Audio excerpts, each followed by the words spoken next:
Olá, o Rede Cidades está começando e você vai ver em destaque. Desembargador capixaba é preso durante a operação da Polícia Federal no Rio de Janeiro. Vereador da Serra é preso após invadir casa da ex e entrar em confronto com a polícia. Homem foge após atirar contra a ex-namorada em Porto de Santana, em Cariacica. Tudo isso e muito mais a partir de agora. O Rede Cidades está no ar.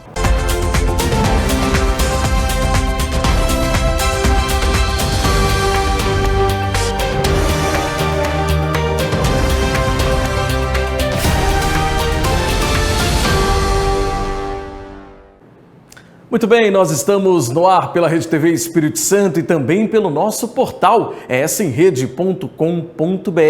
Muito obrigado pela sua audiência e também pela sua companhia.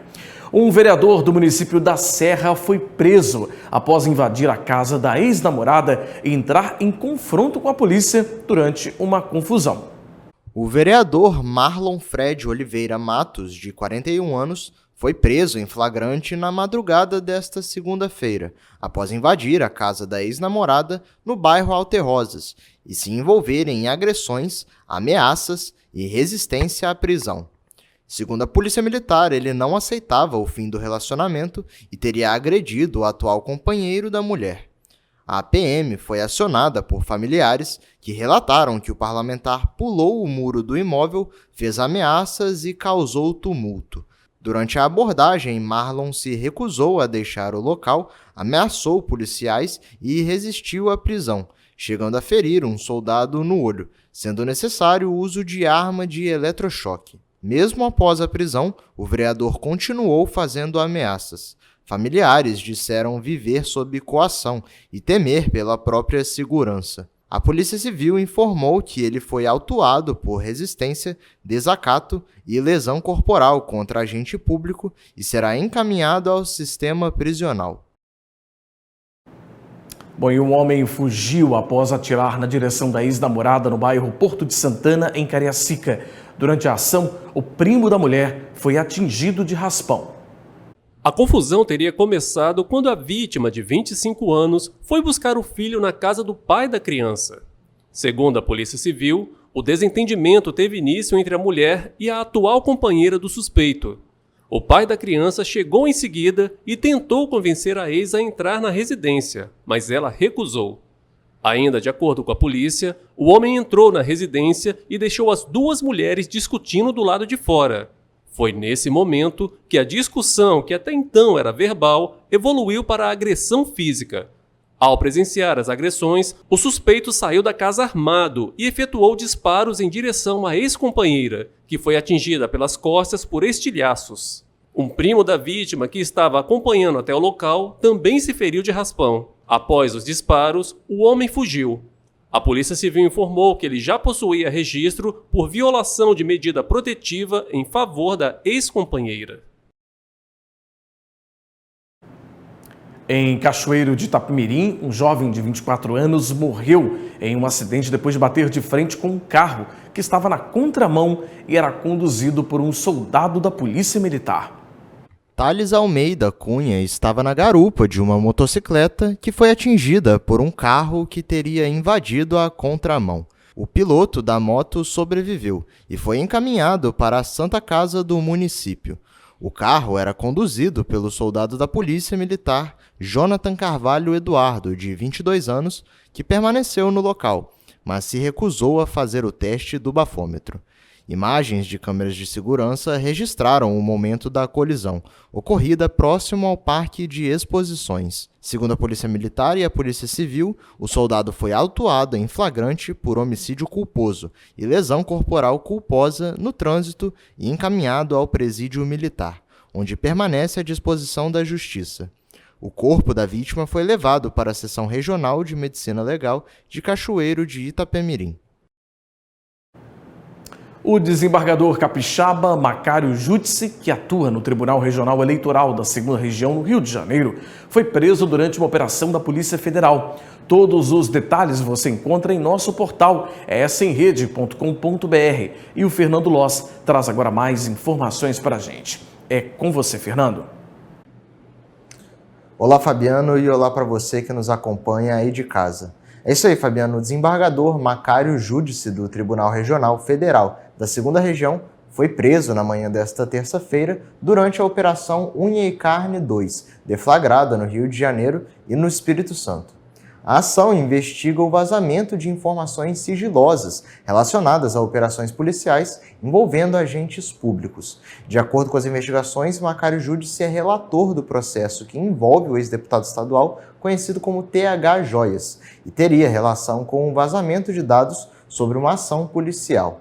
Foram cumpridos um mandado de prisão preventiva e 10 mandados de busca e apreensão, expedidos pelo ministro Alexandre de Moraes do Supremo Tribunal Federal.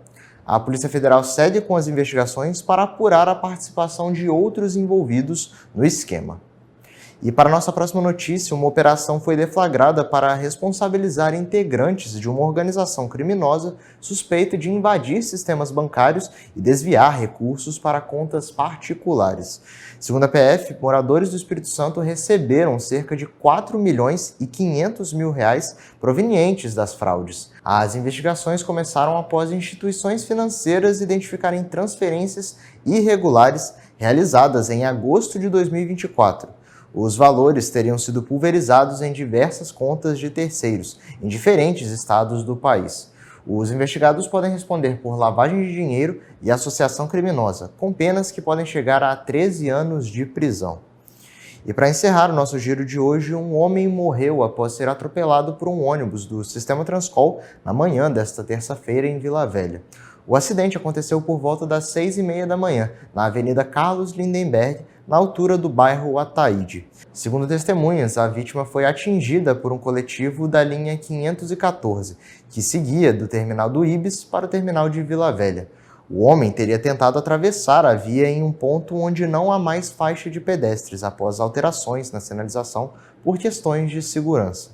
A vítima não foi identificada e a perícia da Polícia Científica foi acionada e o corpo encaminhado ao Instituto Médico Legal em Vitória. E esses foram os destaques de hoje. Para mais informações, acesse smrede.com.br. Lá você confere mais notícias como essas, nossas reportagens completas, entrevistas exclusivas e muito mais. Eu fico por aqui e volto com você aí no estúdio, Fabiano. Obrigado, Fernando, pelas informações direto do nosso portal smrede.com.br. O Festival da Esperança movimentou o projeto Montanha da Esperança no último fim de semana em Cariacica. Um momento especial que celebrou a formatura dos alunos dos cursos profissionalizantes que são oferecidos gratuitamente no projeto. A diversidade é o que nos torna únicos e a inclusão é o que nos torna completos. É a arte da humanidade. Não são apenas frases poéticas, palavras que cabem de maneira perfeita no trabalho social realizado na Montanha da Esperança. Aqui existem projetos que beneficiam jovens, adultos e a nossa equipe veio ver de perto mais uma missão cumprida, a formatura dos alunos junto com o 13º Festival da Esperança. Diversos cursos foram concluídos, simbolizando um ciclo de conquistas. A Mariana é uma das alunas. Eu participei da costura plana e do departamento pessoal e amei a experiência, me diverti bastante, aprendi bastante. É o impacto social e educacional na vida de muita gente. É o compromisso da Montanha da Esperança com as oportunidades, inclusão e desenvolvimento. Assunto para Marcel Carone, diretor-geral da Rede TV Espírito Santo e embaixador da inclusão. Montanha da Esperança, o nome já diz tudo, né? Esperança.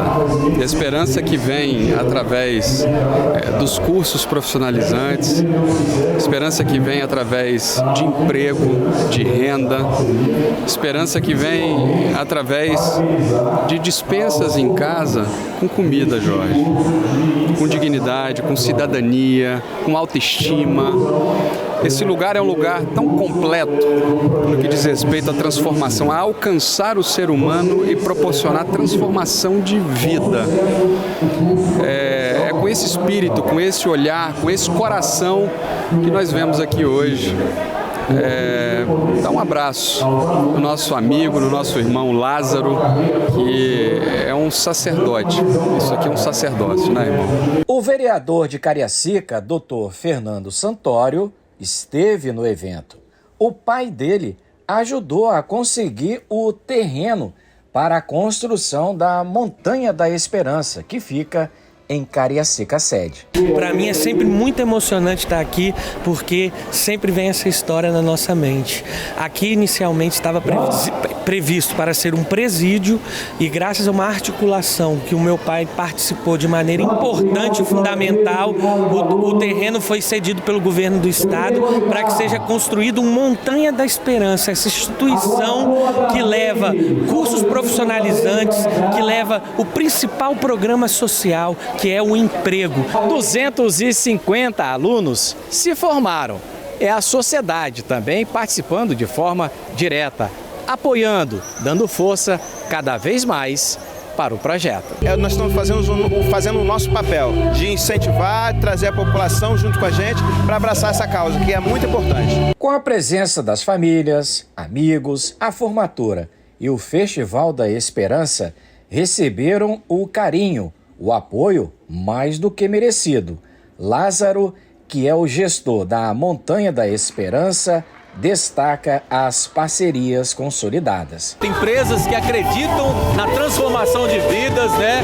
E hoje nós estamos aqui justamente isso, para agregar a sociedade, para transformar vidas, para mudar a história das pessoas. Você pode acompanhar aqui hoje na formatura pessoas que chegaram aqui sem esperanças e encontraram aqui na Montanha da Esperança uma esperança que transformou a sua vida. Cerimônia especial, celebrada de maneira coletiva. Cada trajetória feita com sucesso. Alunos que agora ganham o mundo. Montanha da Esperança, valorização e respeito. Bacana, né? Nós vamos agora para um rápido intervalo e na volta vamos falar sobre a síndrome do esgotamento profissional, mais conhecida como síndrome de burnout, e como ela pode prejudicar a saúde mental do trabalhador. É bem rapidinho, a gente volta já já.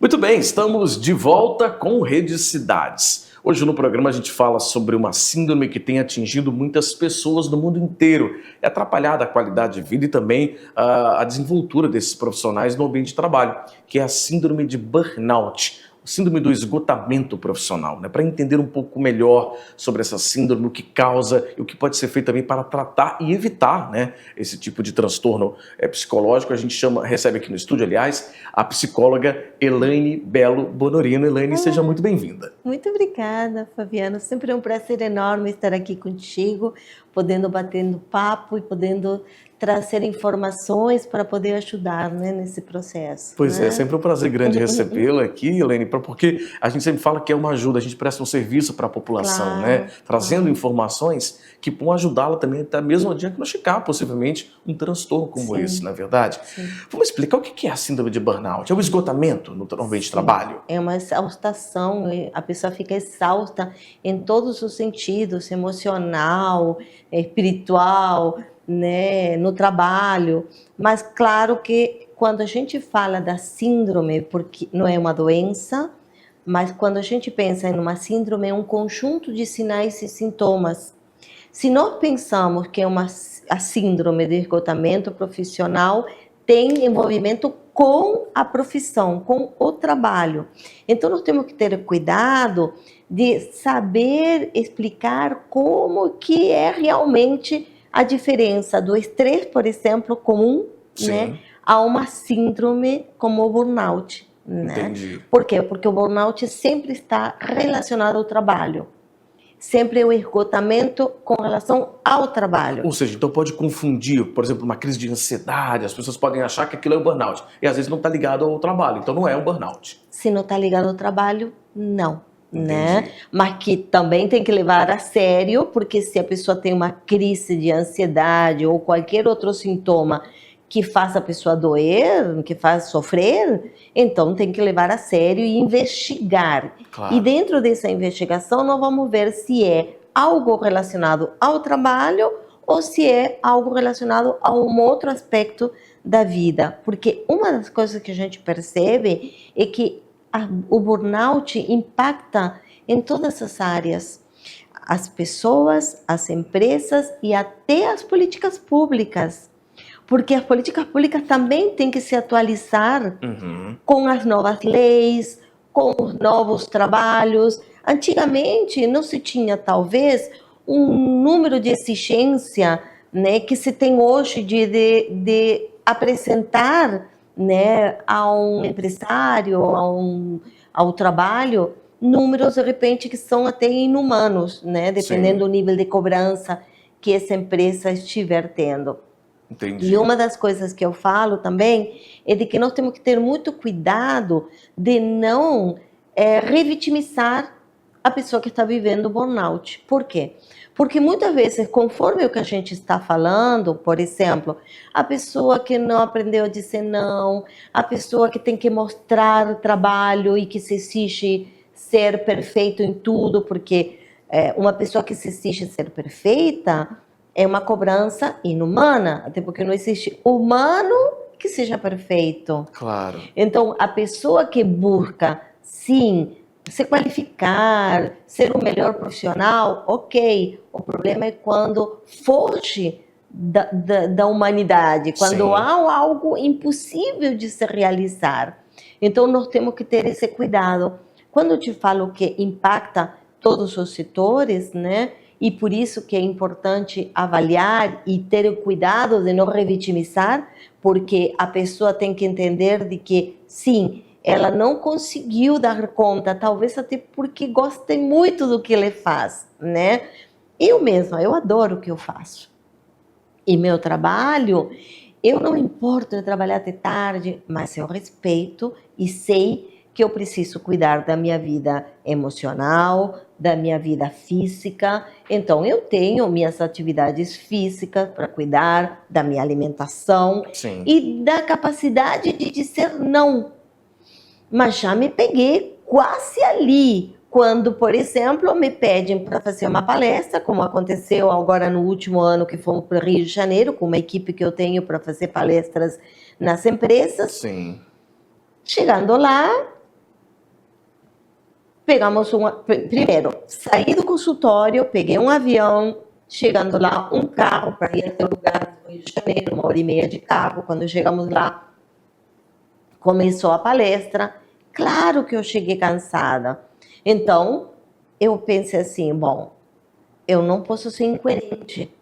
O que eu defendo nos meus pacientes e nas pessoas que a gente atende, a gente tem que ser coerente. Então, eu vou me dar o tempo de descansar, me recuperar para depois continuar trabalhando. Sim. Porque se a gente se empolga e vai, e quer atender todo mundo. E adoece, né, Elaine? Adoece. Aconteceu comigo, né? Há alguns anos eu estava em outra emissora e eu tive um apagão mesmo no ar apresentando o jornal. É muito sério. Uma síndrome de burnout foi diagnosticado, acompanhado por psiquiatra, por psicólogo, né? Um tratamento medicamentoso e terapia, porque de fato eu estava nesse excesso, né? Um excesso descontrolado e sem nos priorizar, né, Elaine? Eu acho que essa é a questão. A gente estava falando sobre isso durante o intervalo, né?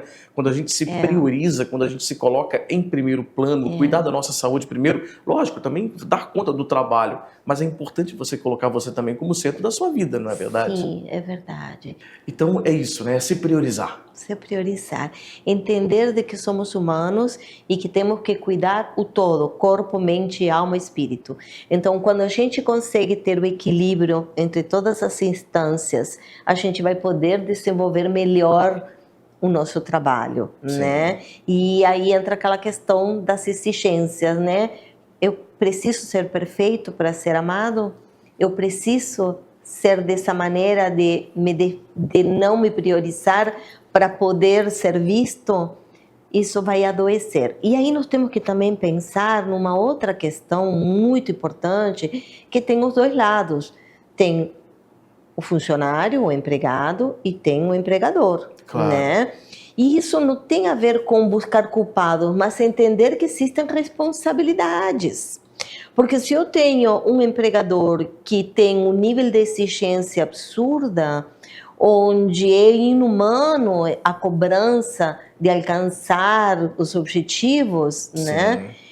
E a pessoa também tem um nível de cobrança de corresponder à fome com a vontade de comer. Né? Então, aí você cria uma situação certo, né? Com certeza. Então, muitas vezes a gente precisa também ajudar as empresas a elas terem objetivos e metas humanas.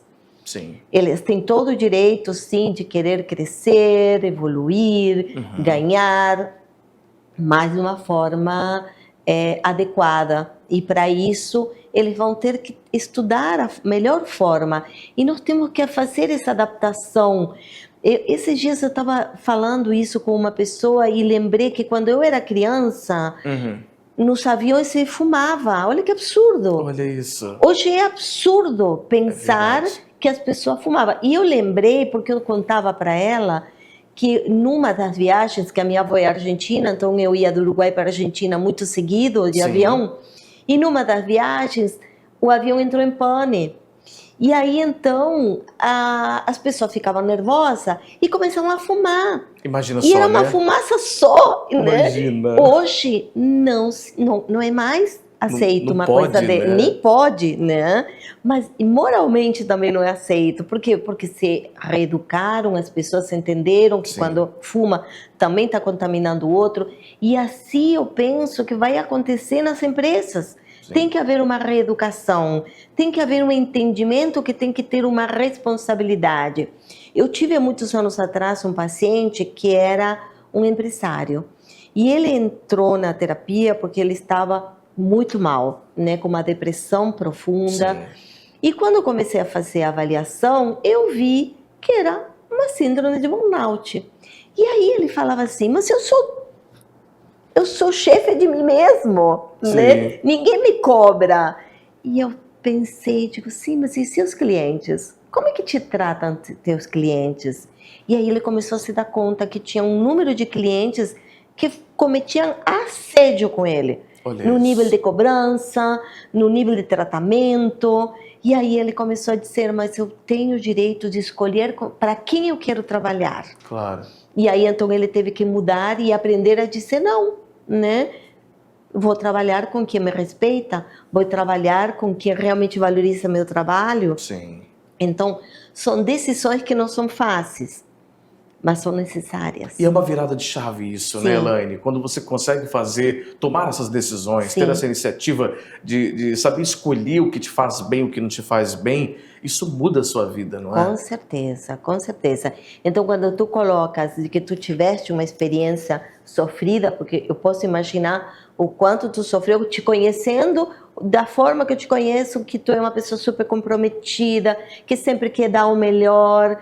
Adoecer deve ter sido muito difícil. Foi muito difícil, né? Até durante esse período mesmo, né? Ficar em casa, não poder... O meu psiquiatra me proibiu de assistir televisão, porque o meu trabalho é televisão, então eu não podia assistir. Então você imagina só, né? É algo que de fato transforma muita gente, né? E depois, graças a Deus, né? Consegui restabelecer a normalidade nisso e a gente retomou o trabalho em televisão já há alguns anos. Mas, de fato, é algo que eu tive que virar essa chave, me priorizar, começar a me cuidar, e aí em todos os sentidos, né? Físico, como você disse, fisicamente, psicologicamente e profissionalmente também, saber dosar e saber trabalhar na medida certa, né? Para que você não esgote a sua saúde física e emocional também. E você sabe que a síndrome de burnout tem que ser tratada, mas que se a pessoa volta para um ambiente tóxico, pode voltar também a doença. Claro. Embora a gente diga que não é uma doença, mas a gente sabe que a pessoa tem manifestações, né, sintomas que pode vir a se tornar doente, né? Claro. Em tudo que é sentido, gastrite, né, coração, taquicardia. Eu tive tudo isso. Né? Então horrível. a gente sabe que depressão. Então o quanto é importante a gente se dar conta que o corpo grita por preciso de ajuda. Chega, não dá mais para ser assim. E a gente tem que escutá-lo, né? É isso, né? E escutar isso e buscar ajuda, né? Buscar um profissional da psicologia, da psiquiatria para poder te ajudar a sair dessa situação ou mesmo, né, também evitar que não aconteça, né? Porque o acompanhamento psicológico, terapêutico é necessário, é fundamental. E superar preconceitos, né? Porque quando a gente fala em psiquiatria, psicologia, muitas pessoas têm certas, né, defesas de que, não, eu não preciso, eu dou conta, né? E quantas vezes a gente tem que ajudar as pessoas a entender, se tu é diabético, tu não tomaria remédio para diabetes, né? Se tu tem um problema intestinal, tu não toma. Por que se houve um desequilíbrio químico, não pode ter uma medicação que ajude a ter novamente o equilíbrio químico? E é lógico que a medicação não trabalha comportamento, né? Claro. Então, aí tem que entrar a terapia, que vem o comportamental para trabalhar o pensamento, para trabalhar as decisões e poder ter uma vida com maior qualidade, né? É isso. Olha, o nosso tempo está chegando ao fim. Uma pena, né? Porque o assunto está ótimo aqui. Eu quero agradecer muito a Elaine Bela Bonorino, psicóloga, conversando hoje no programa com a gente sobre a síndrome de burnout, que atinge tantas pessoas. O número de pessoas com essa síndrome tem crescido no Brasil e no mundo. E, de fato, é importante estar atento a esses sinais que a Elaine colocou para você poder evitar, ou mesmo se você já estiver diagnosticado, buscar ajuda, porque sempre é tempo de se tratar e melhorar a sua qualidade de vida. E buscar ajuda é justamente isso. Por quê? Porque a gente não banaliza, né, achando que todo mundo também está com burnout, porque não é assim, né?